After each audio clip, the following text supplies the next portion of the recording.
अस्सलाम वालेकुम व्यूअर्स आऊं अॼु मौजूदु आहियां सराय थरपारकर में सराय थरपारकर में जेको आहे सो हिते मौजूदु आहियां। अव्हांखे जेको आहे सो असीं ॾेखारे रहिया आहियूं सराय थरपारकर में जेके वण थींदा आहिनि, जेके ख़बर बि चवंदा आहियूं ऐं ॼाल बि सिंधी ॿोली में चवंदा आहियूं, उहा आहिनि हिते मौजूदु वण। इन वण ते असां अव्हांखे ॾेखारींदासीं त जेको आहे सो ॿार असांजा जेके ॻोठ जा आहिनि उहे पिनूं वग़ैरह खाइनि था ऐं पिनूं सराय थरपारकर में जाम थी विया आहिनि।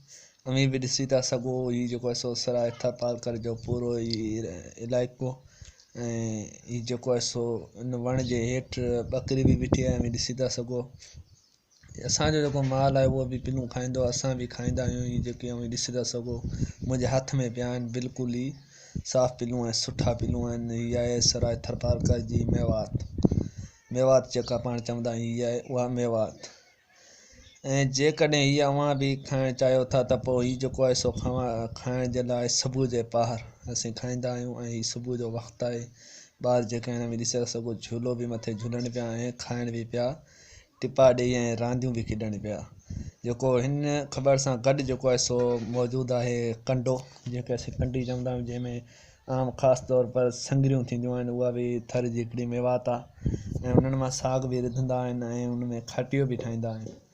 ऐं अॼु उते आऊं जेको आहे सो मौजूदु आहियां सराय थरपारकर में ऐं हीअ जेको आहे सो असां अव्हां फ्रेंड ऐं व्यूअर्सनि खे ॿुधाईंदासीं त जेको आहे सो असांजे चैनल थर टीवी खे कजो सब्सक्राइब ऐं कमेंट ऐं लाइक ज़रूरी कजो, जीअं हर नई वीडियो असांजी अव्हां ताईं पुॼी सघे। हीअ बि ॾिसी था सघो जेको ॿकरी जो छेलो असीं चवंदा आहियूं ऐं हीअ आहे उहो छेलो ऐं जेको आहे सो उहो बि हिते मौजूदु आहे। ऐं छोकिरा जेके ॿार आहिनि असांजे ॻोठ जा उहे बि आम तौर हिते सुबुह जो सवेरे निकिरनि था ऐं पिनूं वग़ैरह खाइनि था, छंगर वग़ैरह उहे बि मौजूदु आहिनि हिते।